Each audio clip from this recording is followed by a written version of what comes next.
Good morning, everyone, and welcome to the Perma-Fix Fiscal Third Quarter 2025 Earnings Conference Call. At this time, all participants have been placed on a listen-only mode, and the floor will be open for questions following the presentation. If anyone should require operator assistance during the conference, please press *0 on your phone keypad. Please note this conference is being recorded. I will now turn the conference over to your host, David Waldman of Crescendo Communications. David, the floor is yours. Thank you, Jenny. Good morning, everyone. Welcome to Perma-Fix Environmental Services Third Quarter 2025 Conference Call. On the call with us this morning are Mark Duff, President and CEO, Dr. Lou Centofanti, Executive Vice President of Strategic Initiatives, and Ben Naccarato, Chief Financial Officer.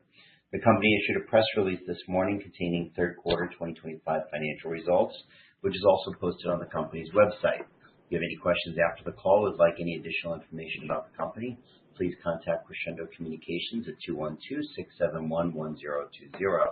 I'd also like to remind everyone that certain statements contained within this conference call may be deemed forward-looking statements within the meaning of the Private Securities Litigation Reform Act of 1995 and include certain non-GAAP financial measures.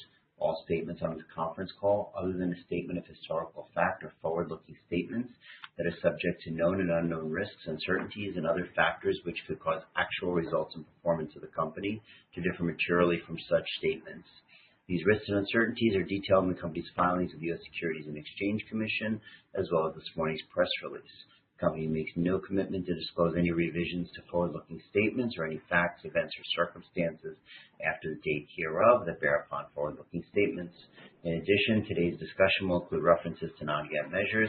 Perma-Fix believes that such information provides an additional measurement and consistent historical comparison of its performance. A reconciliation of the non-GAAP measures to the most directly comparable GAAP measures is available in today's news release on our website. I'd now like to turn the call over to Mark Duff. Please go ahead, Mark. All right. Thanks, David. Good morning, everyone, and thank you for joining us today. We're pleased to report another quarter of solid financial and operational progress for Perma-Fix. Our revenue increased to $16.5 million compared to $16.8 million in the same period last year, while gross profit more than doubled to $2.6 million, up from $1.3 million a year ago. Gross margin expanded to 14.6% from 7.9%, driven primarily by higher waste volumes and a more favorable mix within our treatment operations, partially offset by increased fixed cost. Gross margin also increased by 38% from Q2, reflecting continued operational progress and a stronger overall mix. We also achieved a meaningful improvement in EBITDA versus the prior quarter, reflecting stronger throughput and continued execution discipline. Overall, these results demonstrate consistent progress in margin expansion, backlog growth, and positioning Perma-Fix for long-term sustainable growth across our treatment, PFAS, and nuclear services programs.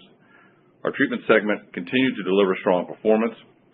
Segment revenue increased 45% year over year to $13.1 million, up from $9.1 million in Q3 of 24, while segment gross margin improved to 17.3% from 4.5%.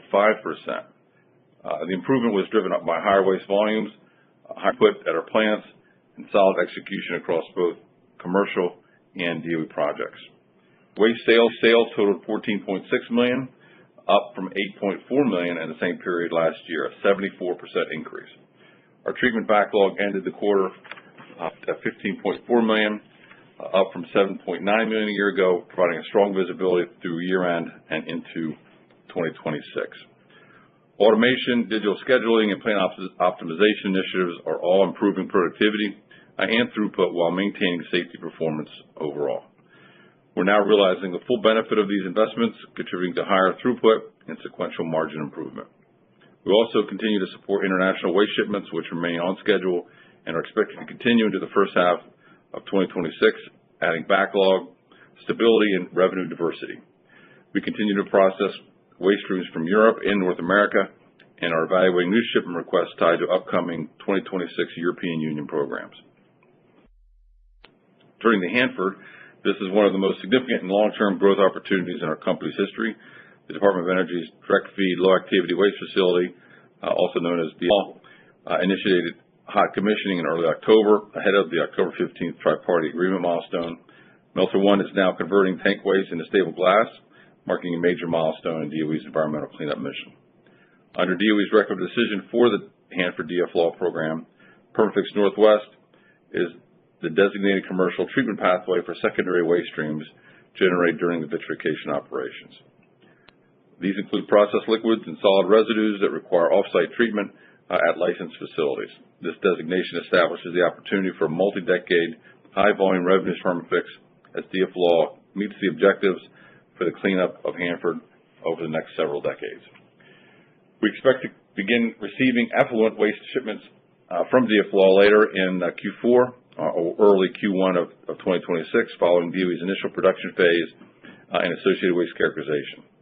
Although DOE's tri-party agreement allows up to 3 years to reach design capacity for throughput, internal DOE goals indicate an earlier ramp-up, and Perma-Fix Northwest is fully prepared to meet that. Earlier this year, we completed the union transition under our UA Local 598 agreement in the Tri-Cities region for our Perma-Fix Northwest plant. This has improved labor stability, increased hiring efficiency, and allows multi-shift operations to meet DOE throughput requirements while maintaining excellent safety performance. Taken together, the record decision designation, DOE progress, facility upgrades, and a workforce stability position puts Perma-Fix in a position as a critical commercial link in the DOE's waste treatment chain, a role that provides long-term recurring revenue as DOE's cleanup mission advances. Our PFAS destruction initiative continues to advance both technically and commercially. At our Florida facility, the first-generation Perma-FAS system operated reliably through the quarter, achieving complete destruction of PFAS compounds at a 10 to 20% cost advantage to incineration, and with zero air emissions. System performance improved month over month following Q3 upgrades that increased throughput.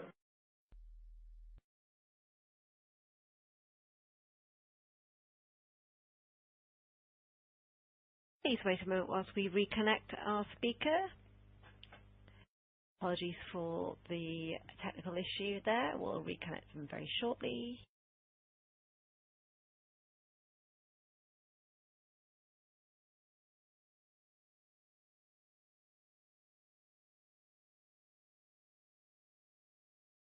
Appreciate your patience, everybody. We're just reconnecting Mark.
Apologies, everybody, for the delay there. Mark should be connecting very shortly with us again. I'm very sorry for the delay. Mark should be reconnecting with us any second.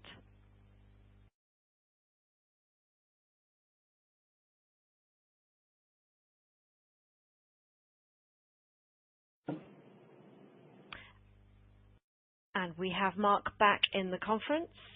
Mark, you're back live in the conference. Again, apologies for the technical issue. Okay, I'm not sure.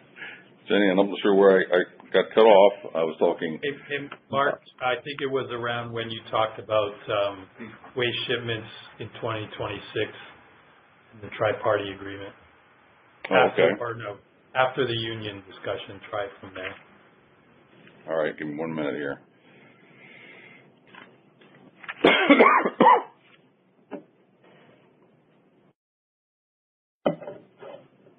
All right, forgive me if I repeat a few sentences. I'll jump in right after the union agreement discussion. Taken together, the record of decision designation, DOE progress, facility upgrades, and workforce stability position Perma-Fix Northwest as a critical commercial link in DOE's waste treatment chain, a role that provides long-term recurring revenue as DOE's cleanup mission advances. Our PFAS destruction initiative continues to advance both technically and commercially. At our Florida facility, the first-generation PFAS system operated reliably throughout the quarter, achieving complete destruction of PFAS compounds at a 10 to 20% cost advantage to incineration. With our program, it has zero air emissions as well. System performance improved month over month following Q3 upgrades that increased throughput and uptime. We currently have 20,000 gallons of backlog under contract and anticipated commitments for another 25,000 gallons expected before year-end, keeping the unit fully utilized through early 2026. Construction of our second-generation PFAS unit near Oak Ridge, Tennessee is nearing completion, with commissioning expected in Q1 of 2026, following some minor supply chain delays. The system should process 1,000 gallons per shift, which is also scalable to 2,000 gallons per shift, tripling capacity and lowering unit costs. We're engaged with multiple industrial, municipal, and federal customers for multi-year destruction programs, and we expect demand to grow as regulatory requirements tighten. Perma-Fix remains one of the few companies with proven commercial-scale, non-incineration PFAS destruction capabilities, positioning us as a leader in this rapidly expanding market. Our services segment reported $4.3 million in revenue, compared with $7.7 million in Q3 of 24. That decline was primarily driven by DOE and DoD project delays and slower award timing, which paused some procurements and project activities. We also continue collaboration with BWXT on the DOE's West Valley and state contract, where our waste management scope remains central to the site's long-term remediation strategy. Our federal bid pipeline remains strong, with multi-agency opportunities representing over $200 million in potential contract values. We expect a rebound in field activity in Q4 as DOE and DoD programs resume under approved funding. Looking ahead, we enter the fourth quarter with strong visibility and positive momentum. Our treatment segment continues to perform at record levels, supported by DOE and commercial demand and steady international shipments. Our PFAS business is scaling rapidly in capacity and customer adoption, and our Hanford operations are poised to benefit from one of the largest and longest-running environmental cleanup programs in U.S. history. While the temporary government shutdown may impact services timing, we expect higher DOE project activity as funding normalizes. We also expect to benefit from DOE project starts and pent-up demand created by the temporary shutdown, which should contribute additional backlog realized in Q1 of 26. Across the company, our priorities remain clear: convert backlog efficiently, scale PFAS commercialization, capitalize on DOE opportunities such as those at Hanford, and maintain a disciplined cost management program. Perma-Fix today is financially stronger, operationally efficient, and strategically aligned with multiple long-term duration growth programs that will drive performance for years to come. It's also worth noting that given the high fixed cost nature of our business, each incremental increase in revenue and throughput drives substantial operating leverage. As we continue to grow volumes across treatment and PFAS operations, we expect to realize meaningful economies of scale that will translate into expanding margins, accelerating profitability, and increasing cash generation in the quarters and years ahead.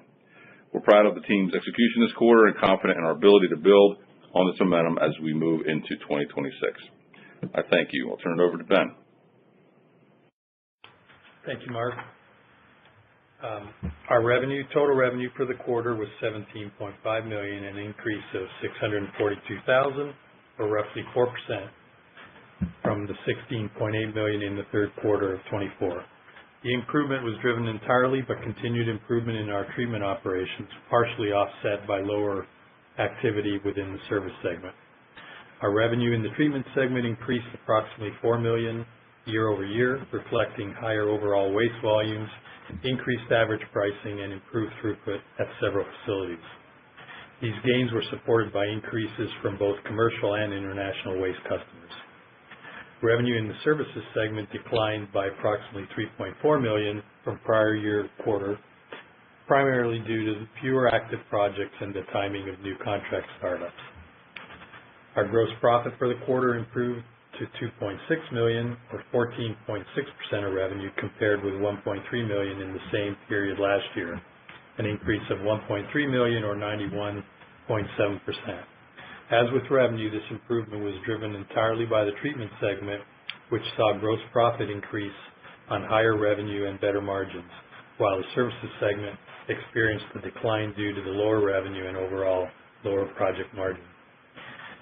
We continue to focus on optimizing plant performance, controlling our costs, and maintaining efficiency in project execution, all of which contributed to our overall margin improvement year-over-year. SG&A expenses were $4.1 million, up approximately $451,000 from prior year. The increase reflects higher personnel-related costs and expenses, primarily at our executive levels, and additional professional services expense, including legal and consulting activities. These increases were partially offset by reductions to other administrative and marketing-related costs. We remain committed to managing overhead while continuing to invest in areas that support long-term growth. Our EBITDA from continuing operations was a loss of $1.5 million compared to a loss of $2.1 million in the prior year quarter, reflecting an improvement of roughly $600,000. Net loss for the quarter was $1.8 million compared with $9 million loss last year. Of course, that also included $6.4 million of non-cash tax expense related for the valuation allowance on our deferred tax asset. As a result, our net loss per share improved to 10 cents compared with 57 cents in the prior year. From a balance sheet perspective, we ended the quarter with $16.4 million in cash, approximately $18.4 million in working capital, and total debt of approximately $1.9 million, primarily owed to our key lender, PNC Bank. Cash used from operations was $8.3 million, and cash used in investing activities from continuing operations was $2.7 million. We continue to focus on maintaining strong liquidity position with modest debt, which provides us flexibility to support strategic initiatives and future capital needs. With that, I'll turn the call back over to the operator for questions. Thank you very much. At this time, we will be conducting our question and answer session. If you would like to ask a question, please press star 1 on your phone keypad now. A confirmation tone will indicate that your line is in the queue. You may press star 2 if you would like to remove your question from the queue. For anyone using speaker equipment, it might be necessary to pick up your handset before you press the keys. Please wait a moment whilst we poll for questions. Thank you. Our first question is coming from Howard Bruce of Wellington Shields. Howard, your line is live. Thank you. Mark, Ben, good quarter. Thank you. Let's start with the government shutdown. How long will this shutdown impact your business, if at all? Well, we really have seen very minimal impact on waste treatment. The Department of Energy has specifically provided guidance to their sites and facilities to halt shipments of waste that are not otherwise driven by compliance reasons, which has resulted in some delayed shipments. The waste is still there, so we expect it to start rolling again right after the shutdown's over. We're encouraged by the progress that everyone, I'm sure, has seen overnight. I do want to underscore as well, this has had no impact on Hanford. that we've been able to see on any of our projects that we're working with them on, particularly DFLAW, but the other ones as well. But we have seen impacts on projects, and projects have been delayed. Some mobilizations have been delayed, and we're not allowed to visit sites that we need to get reimbursed for travel for. In other words, they're not covering things like that. So there's an impact overall, but we expect it to be limited primarily because of a backlog that we described. We have a real solid backlog, best backlog we've had in years, and so we should be good for a while. In fact, we hope that the pent-up demand will really start to release here in December, so that we can build it back up strongly for Q1, and which is typically our weakest quarter of the year. But we're very encouraged by our backlog and our sales. Our sales are going great, and we feel like we'll make it through without any problem and minimize the overall impact of the shutdown.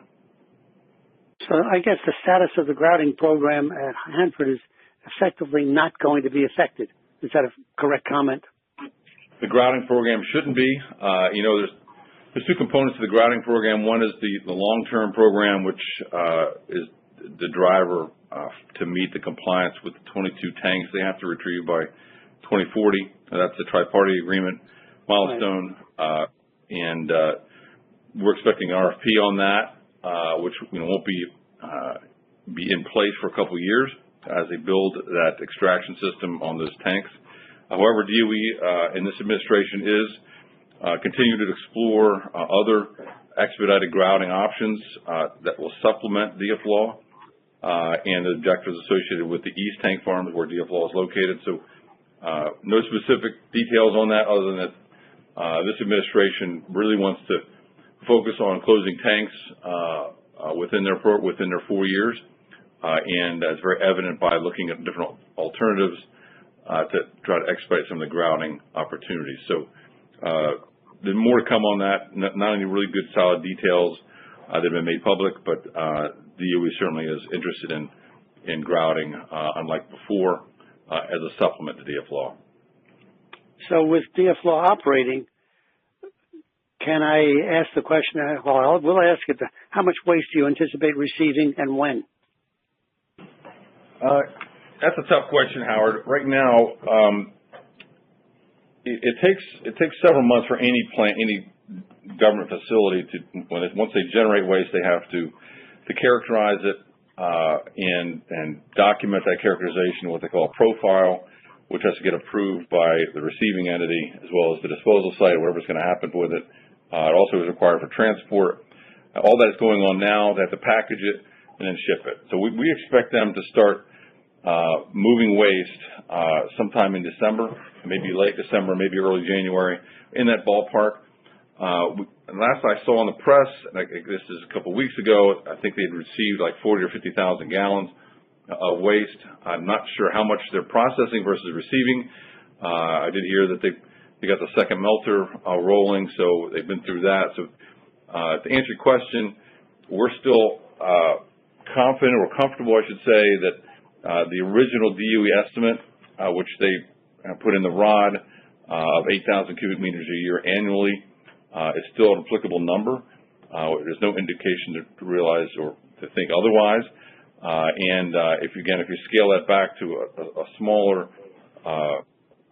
capacity that they're likely to be running at for the next several months, we'd expect $1 to $2 million in revenue per month, beginning sometime in early 26 in the January-February timeframe. So again, that's somewhat speculation. We don't know what the waste streams look like exactly. We have been in discussions with them, so we know some things that are going on, but not the whole gamut of different types of waste and exactly what the details are regarding their characterization. But to answer your question, $1 to $2 million a month beginning in early 26 is what we're focused on, and see that ramp up through the year. What kind of gross margins could you anticipate from that? We can't get into specific details of gross margins other than to say that they align pretty much with what we typically see in our gross margins across the company for the waste treatment segment. All right. Last question. PFAS for 2026. Where do you see the program going? And and going further?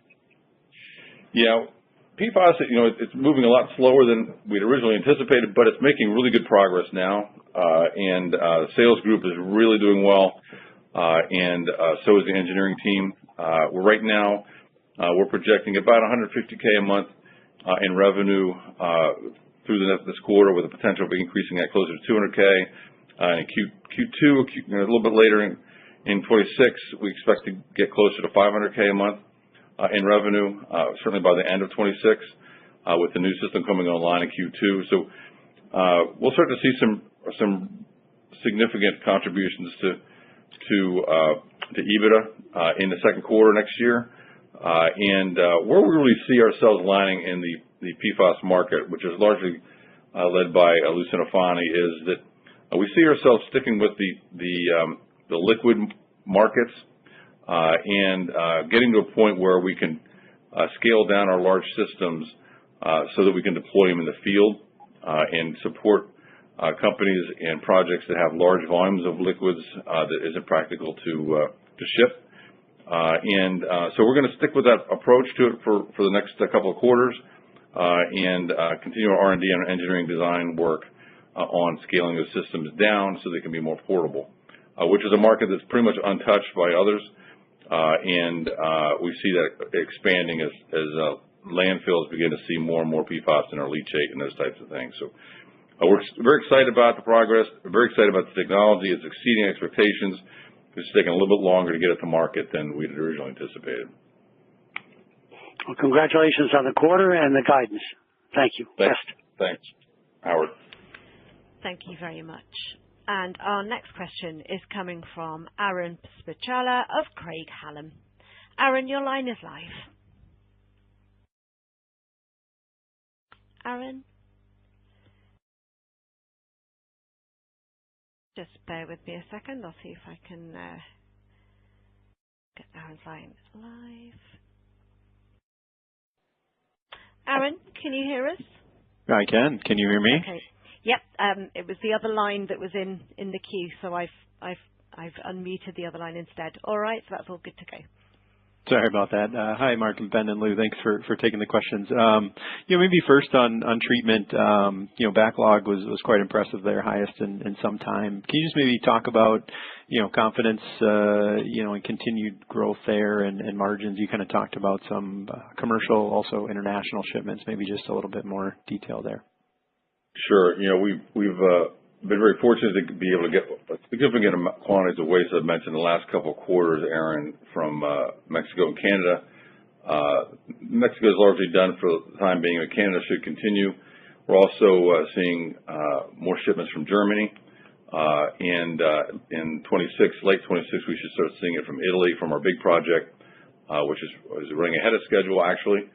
But we're also have our eyes set on several other initiatives internationally as well that will contribute to this waste backlog in addition to what we already got under contract, particularly from Canada.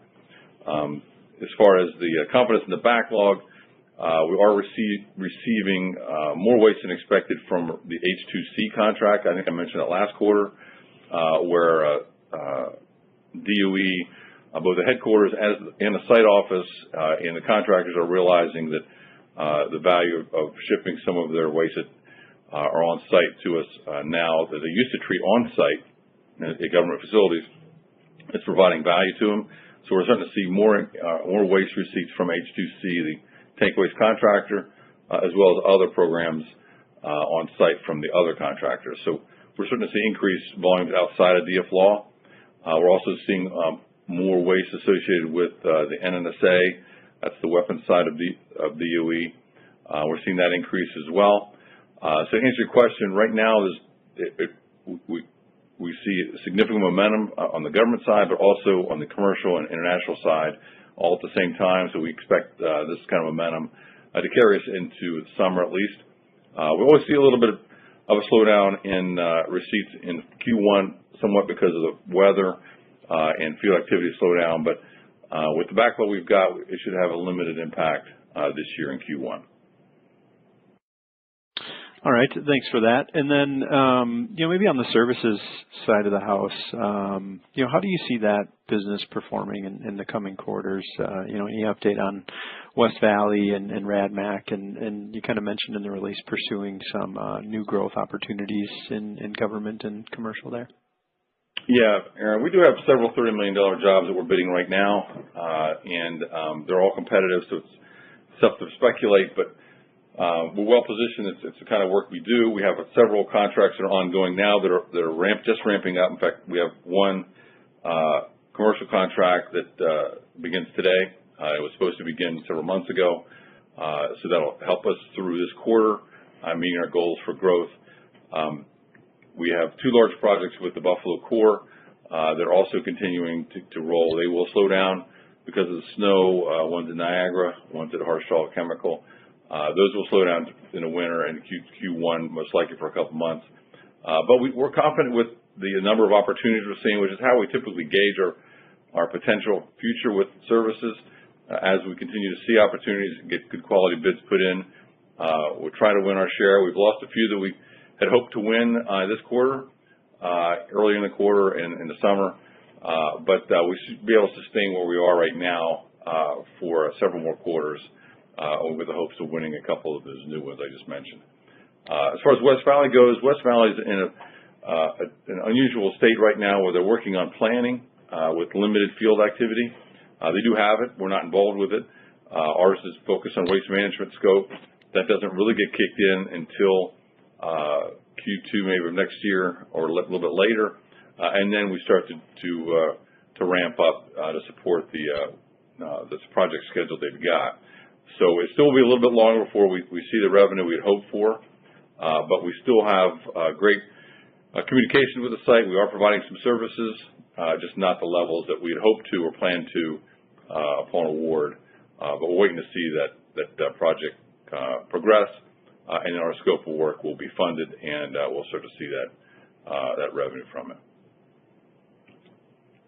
All right, and then maybe last, just broadly on CapEx. You talk about some of the areas of investment to come in the coming quarters, just given some of these areas of growth. Yeah, we expect we expect PFAS, Perma system at Oak Ridge to wrap up here in the next couple of months, and that our CapEx will slow down, at least for the time being, as we get those units rolling and focus more on revenue generation. We will start looking at that downsized unit that I mentioned, but I don't expect that to be a significant drain on capital initially, at least not until the second quarter or third. We still have some expansion planned for Perma-Fix Northwest to support DF-Law. We feel like we'll be able to ramp up with the receipts, so we're hesitant to make those investments until we see that revenue coming in, the backlog coming in. But we continue to put investment in Northwest to support DF-Law as well as grouting and some of the other waste streams we're receiving from them. Ben, you might be able to provide more specific numbers in regards to our CapEx expenditures expected for the next couple of quarters. Yeah, I think through the end of the year, that's where the heavy spending is going to be on the second reactor. We'll probably come in between $5.5 million range for the total year spending. So another $2 million or so.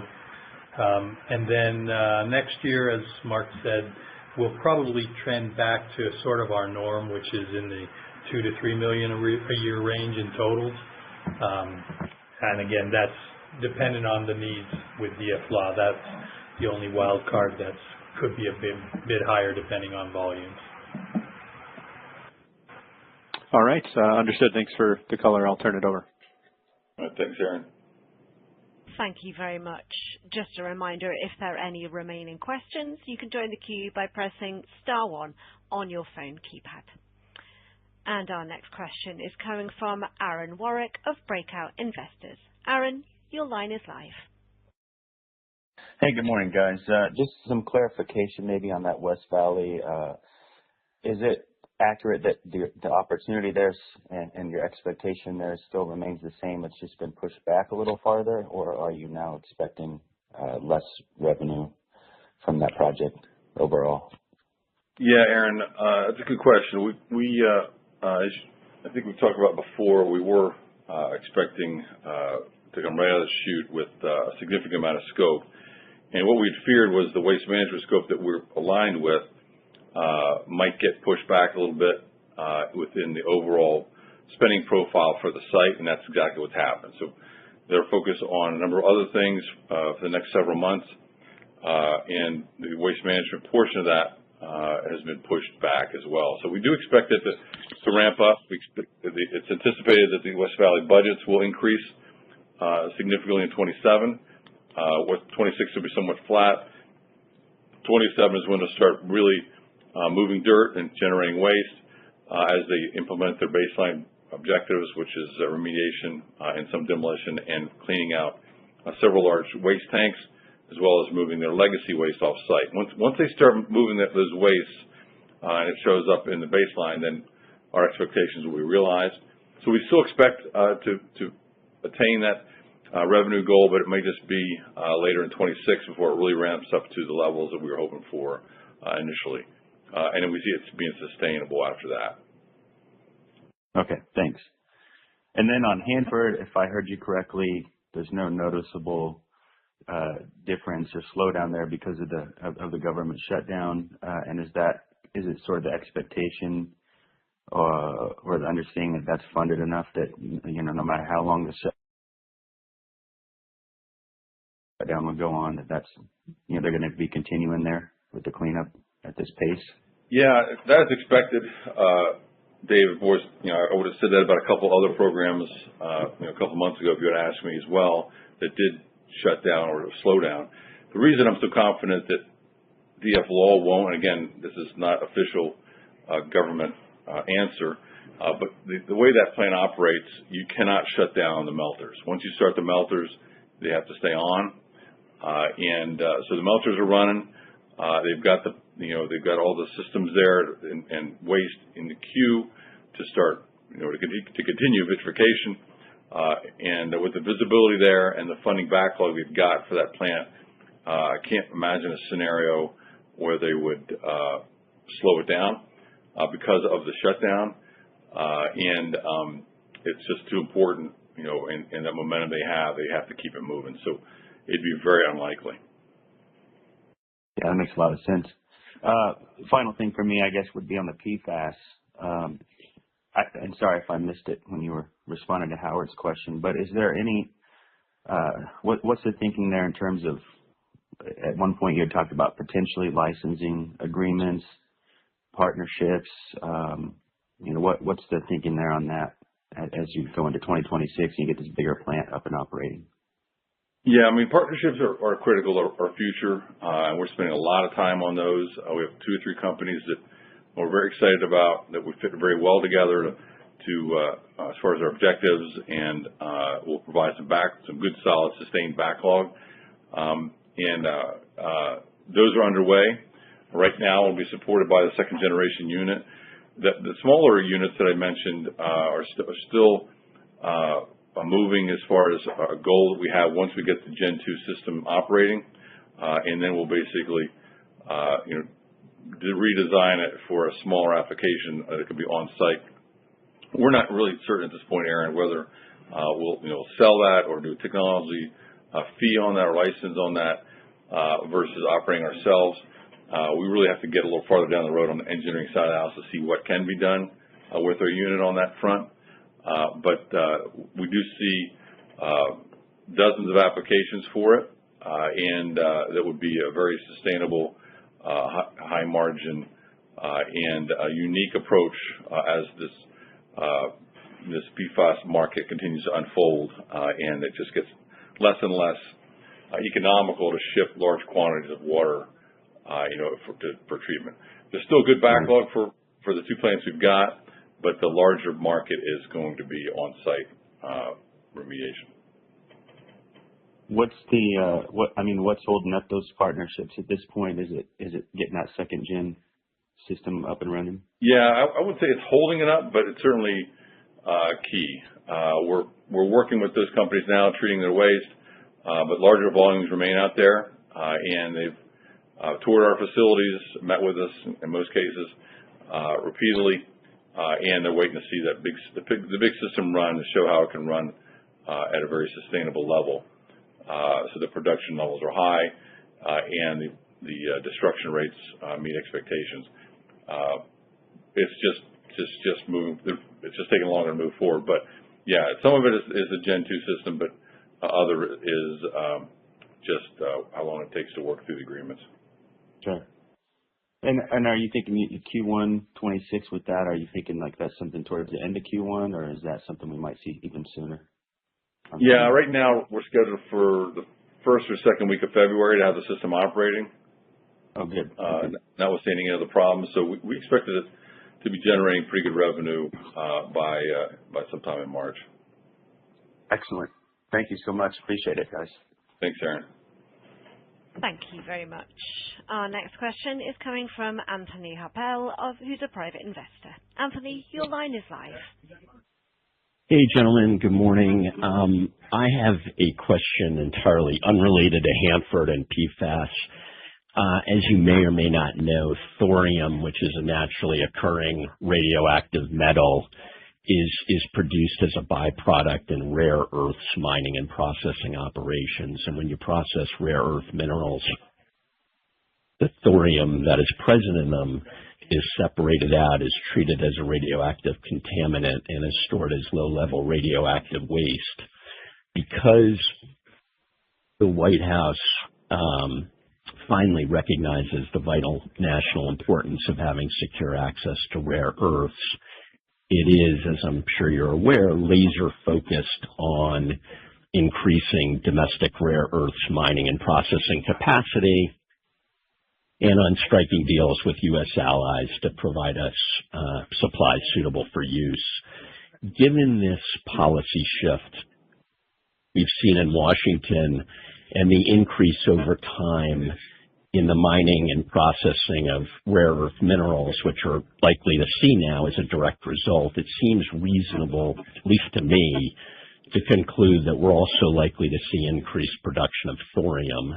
And it's my understanding that there is not a significant commercial market for thorium as a nuclear fuel. So can you please discuss whether or not there is a role for Perma-Fix and its treatment technology to play domestically and or internationally in what seems, at least to me, to be a potentially new and growing domestic and international market opportunity involving the treatment of low-level radioactive waste that, in this case, is produced as a byproduct in the mining and processing of rare earth minerals?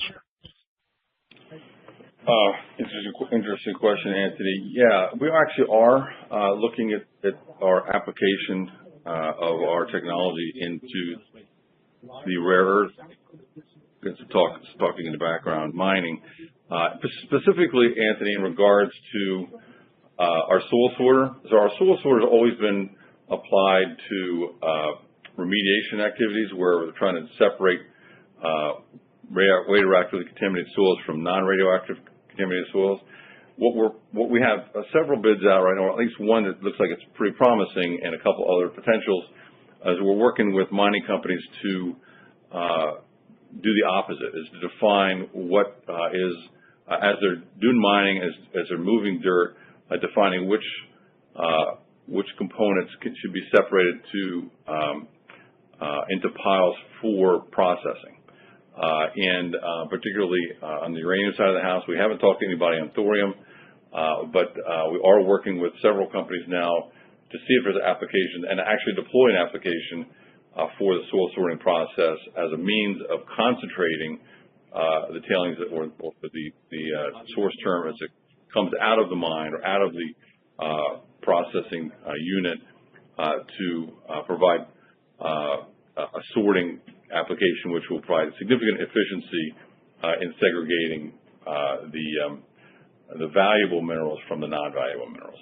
So we are working that. I haven't spent a lot of time talking about thorium specifically, but we have on other rare earth mines. We've met with several other companies that are in rare earth mining recently and are pursuing that market on a couple of different fronts. And how far along are you in those discussions? We have a bid out right now. We're waiting to hear on. It's a small bid, but it's an important one, and we should hear about that one. I think once we get that rolling, if it works the way we believe it will, and if the client believes it will, we could start seeing some revenue from that in the summer. But we have other irons in the fire. If that one doesn't move forward, these things come and go pretty quickly. So we're hoping we can talk about that in a couple of quarters. And who are you finding competing with you in those particular bids? It's a pretty unique niche. I don't want to mention any other companies, but there are other companies that have sorting units that aren't as advanced as ours from regards to a separation capability, particularly on the software side of the house, and some of the engineering we've done.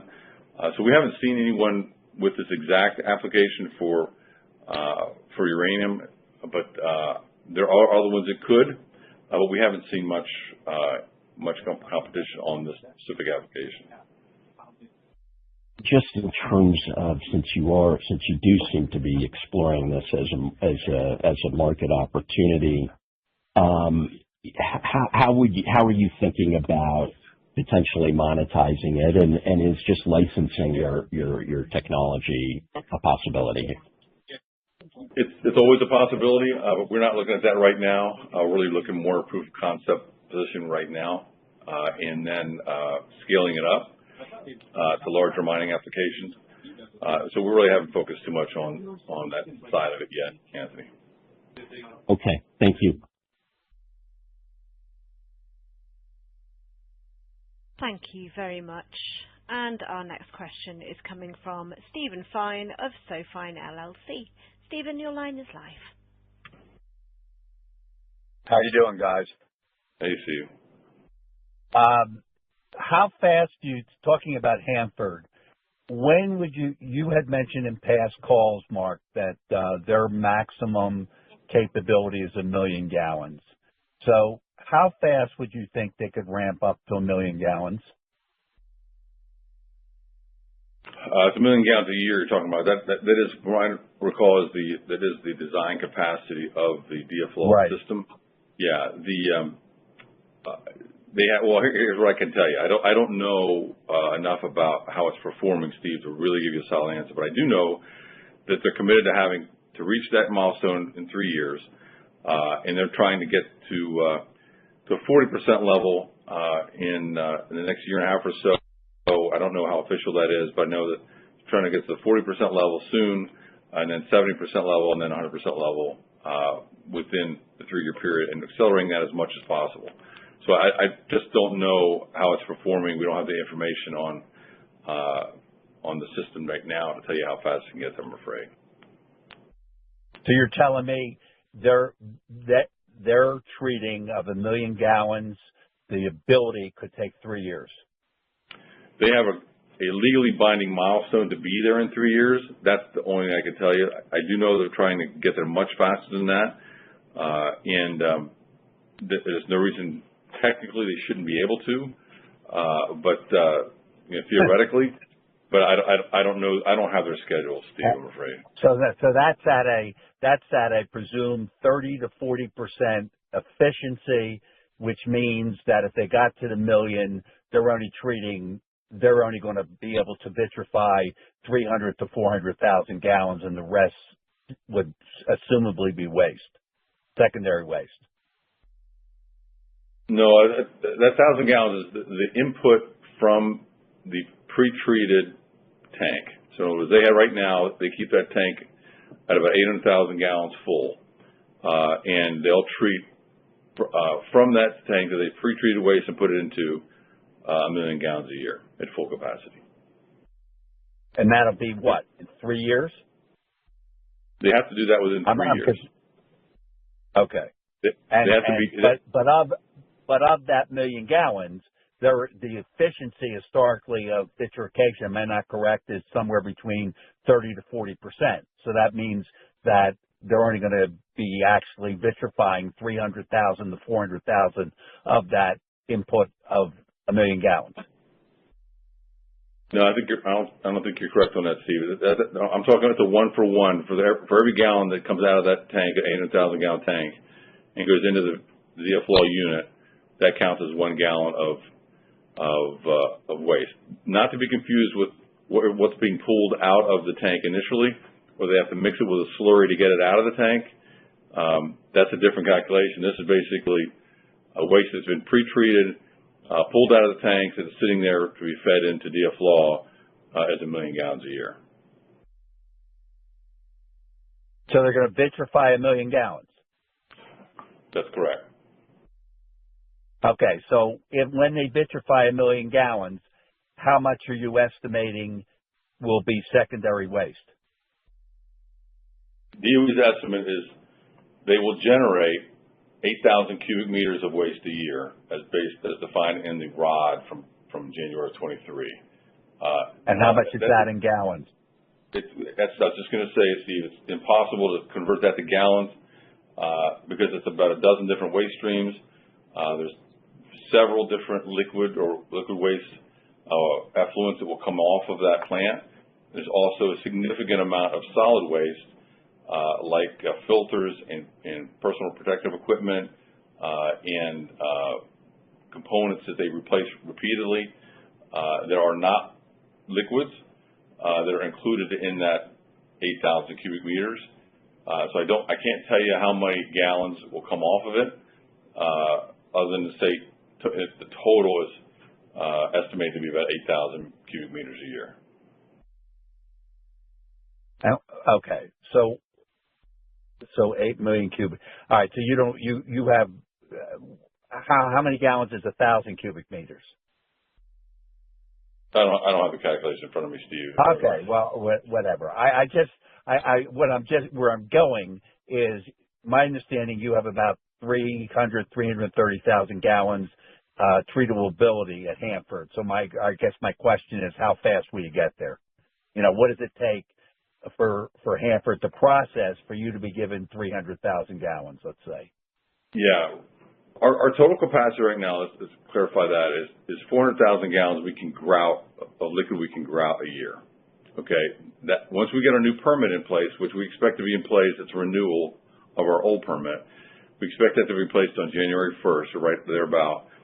Then we'll have the capacity to go to 1.1 million right away. So basically 100,000 gallons a month beginning in January. We have the capacity to do that. We don't expect DFLAW to come anywhere close to that, as far as reaching that potential. Grouting on this next phase I mentioned, which is the long-term project that is on the west side, could be 3 million gallons a year. So we'll have to expand to get to that, but we won't have to do that for a couple of years. But to answer your question, we're very confident we have complete capacity to handle whatever DFLAW puts out at full capacity. We may have to increase or apply some capital for expansion just for efficiency and to keep up, but right now we're expected to be able to handle at a minimum 40 to 50% of full capacity, and we'll ramp up as they ramp up.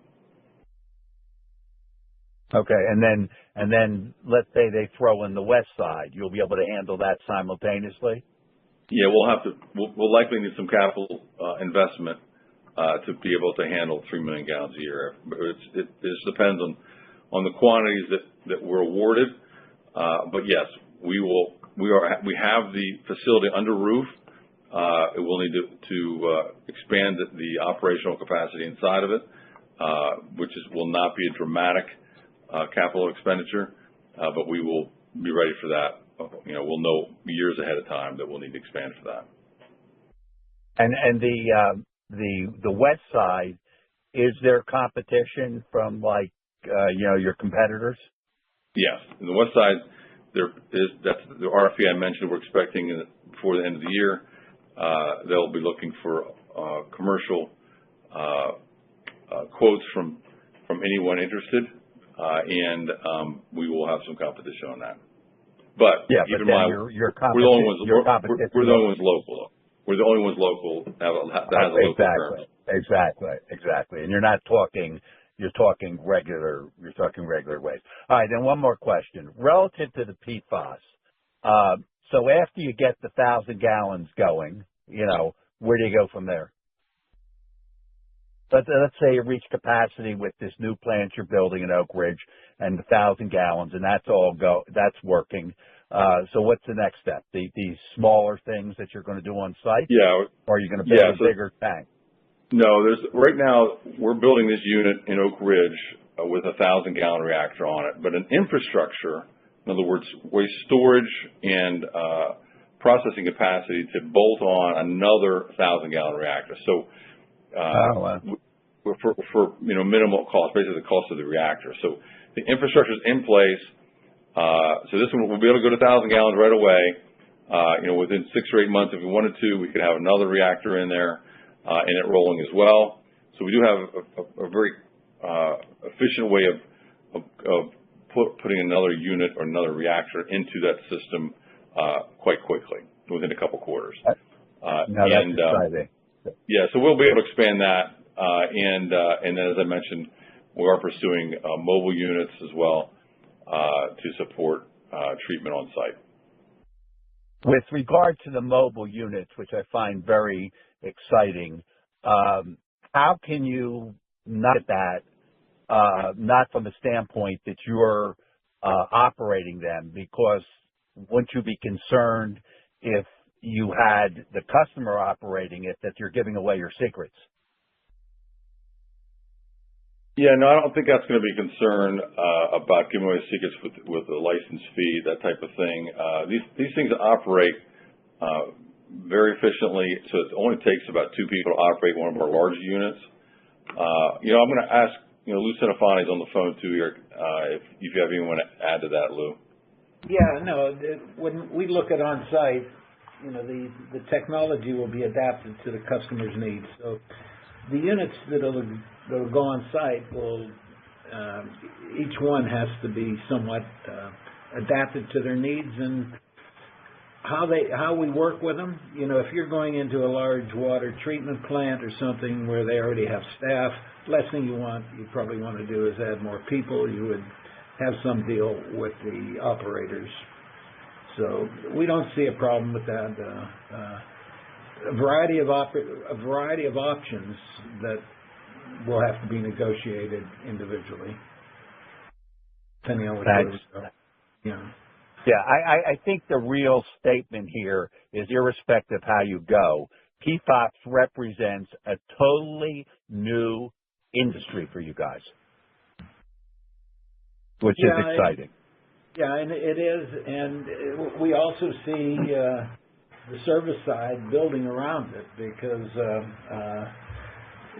we're presently also picking up waste. We're also doing cleanouts that are coming with it. So we see a whole business market around the PFAS type systems. A lot of it right today is very development. We're learning a lot about how to do all these things. We've got a variety of potential teaming partners we're moving the line up with, and so it's drowning in opportunity. And we think the technology is, the more we run it, the more comfortable we are that it can pretty much do whatever needs to be done with a client. No matter what he has on fluorinateds, our system is versatile enough to pretty much take care of anything. Thank you very much. Okay. Thank you very much. Well, we appear to have reached the end of our question and answer sessions. I will now hand back over to Mark for any closing comments. All right. Thank you, Jenny. As we move into the final quarter of 2025, our focus remains clear, and it's to convert backlog efficiently, scale our PFAS commercialization, and execute on DOE opportunities at Hanford.